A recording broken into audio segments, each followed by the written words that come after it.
Sam from Road Trail Run here. Want to talk to you about the adidas SL20, which is launching here late February 2020. So it's a $120 shoe, a 10 millimeter drop. My sample 8.5 translated to a 9. A size 9 will weigh about 8.05 ounces or 228 grams. So what's interesting here, it has Adidas's new Lightstrike compound, which is also found as a layer in the adios 5 and the Boston 8. And on my run yesterday in them, I found this new compound very energetic. It's quite dense. There's plenty of cushioning. It's on the firmer side, but actually my legs today feel great, so it's quite forgiving. So it makes for a very fast, snappy ride. What's interesting here is the stack is 29 millimeters at the heel, 19 millimeters at the forefoot. So if you want to compare that to some of the other lighter Adidas trainers and racers, the Boston is 26-16, so 3 millimeters less stack front and back. The adios 5 is 23-13. So this is a more cushioned shoe. If you want to talk about their weight, comparative weights, at 8 ounces, it's 0.2 ounces less than the Boston and 0.2 ounces more than the adios, but you're getting a lot more cushioning. It definitely still shares Adidas's characteristic front flex, which I really like, for a snappy toe off. During my run yesterday, I ended up at about 7:57 pace, which for me is really good, and I felt I really could accelerate in this shoe. Actually, I'm going to say it's the most fun I've had in a plateless shoe this year, as it has no forefoot plate. However, it does have Adidas's torsion system at the midfoot, which extends a bit into the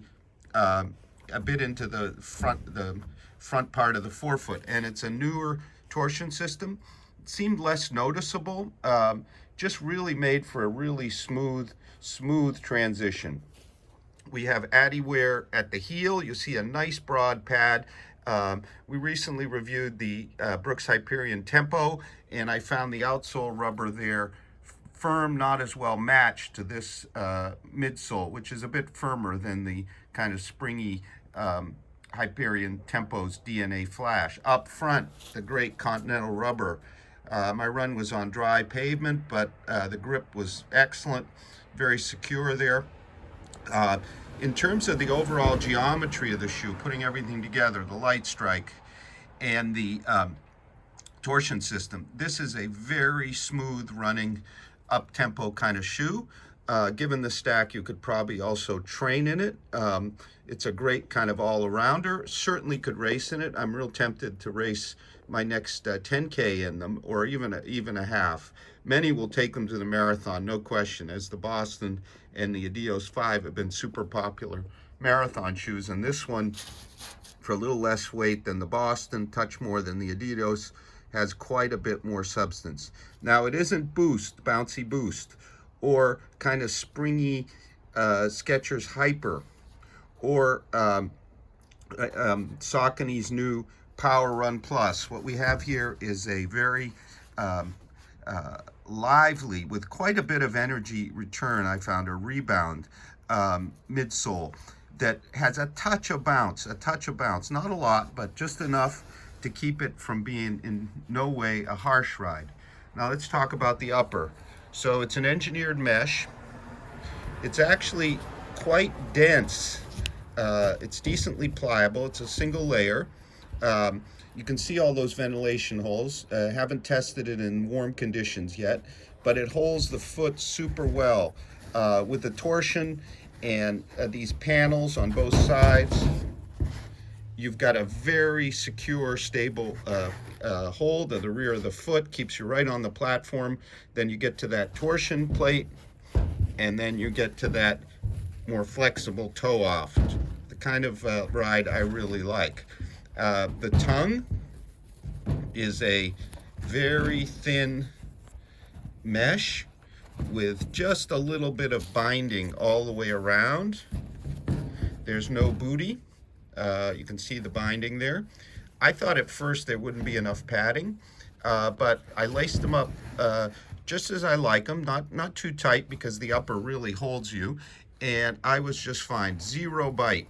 Laces themselves are kind of a flat and relatively thick lace. I think they work really well with the shoe. The fit is true to size for me.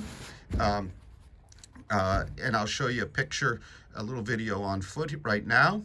Hello everybody, I'm a few miles into my run along the New Hampshire seacoast. It's a beautiful day, high 30s, and I'm flying along in these SL20s. So a little bit about the fit and the upper. So the fit is true to size. It's a bit short, I think, over the big toe because that mesh is dense. It's really a very dense mesh with all those ventilation holes. So it's a dense, fairly rigid mesh, but it holds the foot super well. Heel hold is excellent. It's quite a shoe. My impressions during the run. So it is a true to size performance fit. I did notice a bit of shortness, if you will, right at the front over the big toe. It may be the denser mesh, but they are a true to size performance fit. I wouldn't personally size up at all. So that is the Adidas SL20, which is launching end of February. A great new up-tempo and I would say daily training option of the lighter variety. It's not a super light shoe, but at 8 ounces, this is a lot of substance here from Adidas with a great snappy ride that can also race. We'll have a full written review on our website real soon. Thank you very much for watching.